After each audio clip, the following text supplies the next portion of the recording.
Story RH, le podcast RH qui ne vous raconte pas d'histoire. Bienvenue à toutes, bienvenue à tous. No, I'm not a writer. Okay. Dans cet épisode, nous allons aborder la question de la rémunération, du potentiel et de la performance.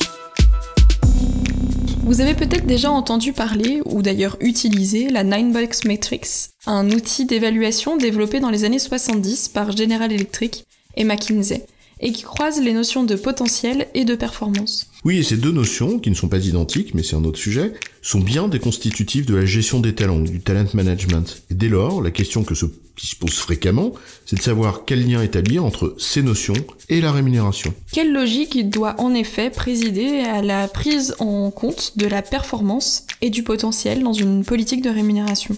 Performance, potentiel et rémunération, c'est quoi l'histoire ? Rappelons d'abord quelques principes élémentaires concernant le potentiel et la performance. Le potentiel, c'est un regard tourné vers le futur, donc une promesse non encore réalisée, et la performance, c'est un regard tourné vers le passé, donc par essence non reproductible. La performance est en effet un élément dont on tient compte dans la rémunération. Or, une performance passée n'est en aucun cas la garantie d'une performance future.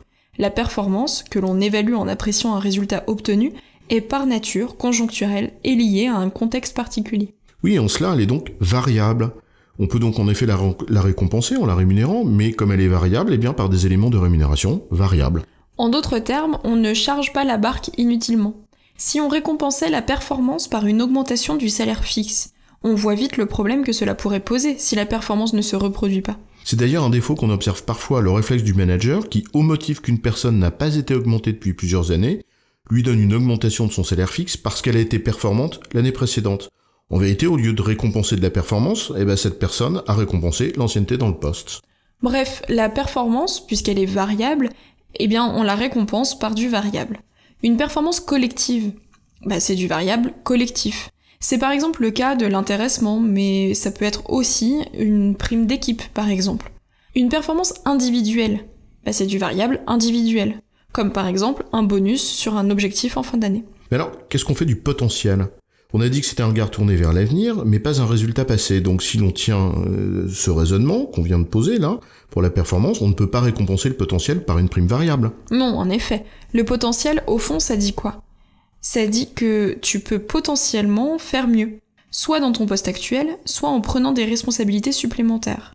Or, cette responsabilité liée à ton poste, c'est ce qui détermine ta classification ou ton grade, en s'appuyant généralement sur une méthode d'évaluation de poste du type méthode A ou comparable. Alors oui, on comprend bien que si l'évaluation de mon potentiel conduit à ce que je sois promu à un poste plus important, avec un changement de classe, mon salaire de base, de référence, augmentera. Oui, il augmentera parce qu'en changeant de poste, tu auras pris des responsabilités plus importantes, donc un résultat attendu plus important, et donc le salaire fixe qui va avec. Et si je ne change pas de poste et que je reste dans le même grade, on ne tient pas compte de mon potentiel dans ma rémunération ? Si, bien sûr. Dans une classification, il y a des mini et des maxi de classe.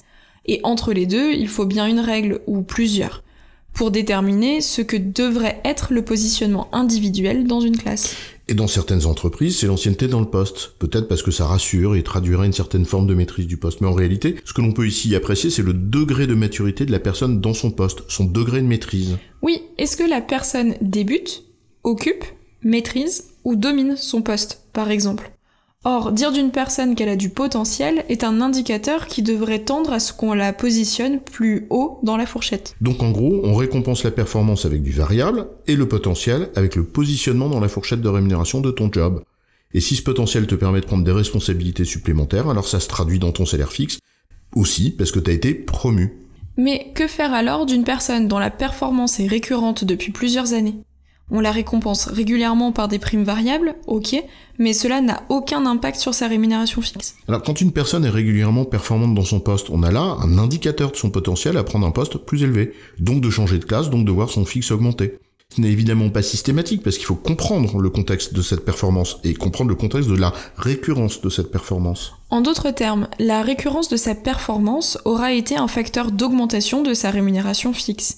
L'enjeu ici, c'est un enjeu de gestion des carrières en vérité. Oui, non pas parce qu'on a récompensé la performance, variable par essence avec un élément de rémunération fixe, mais parce que la récurrence de la performance est un élément de preuve qu'un potentiel se réalise et qu'il peut être promu. En résumé, on récompense la performance qui est variable par du variable. et le potentiel par un positionnement dans une classe de rémunération ou par une promotion, donc une évolution du salaire fixe. Et la régularité de la performance dans le même poste est enfin un indicateur de potentiel qui peut conduire à une promotion. J'ai bon, chef ? Ouais, tu as bon, mais on va pas en faire toute une histoire.